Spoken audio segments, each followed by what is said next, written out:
En janvier 2018, il y avait un rendez-vous de suivi pour voir si le myélome était toujours actif. Bien évidemment, on avait peur de la réponse, on avait peur de voir si c'était encore là, qu'il fallait reprendre les traitements de chimio, reprendre des greffes et tout ça. Puis finalement, ben non, au contraire, ça a été un rendez-vous super magique parce qu'il n'y avait plus rien. On s'entend quand le médecin te dit « t'es en rémission, cool, yes, on passe à une autre étape ».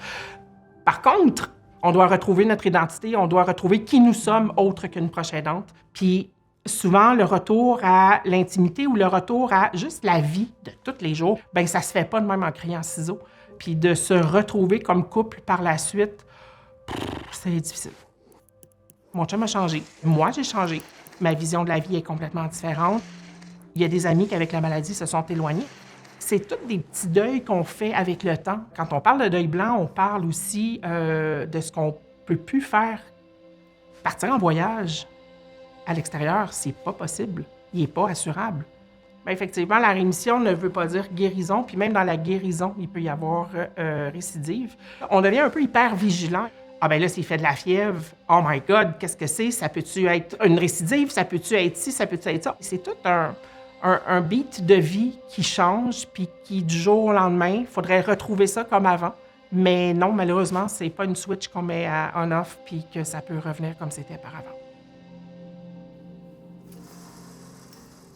The end of treatment does not mean the end of caregiving. It's actually the beginning of recovery. Patients often still experience symptoms for months or years to come, and similarly, caregiving continues during this time. Caregivers often tell us that post-cancer, they also experience fear of cancer recurrence. So always thinking, oh, is the cancer back? You might be dealing with your own lingering symptoms and impact of caregiving, such as your own fatigue, your own anxiety. Post-treatment is an opportunity for caregivers to take care of themselves.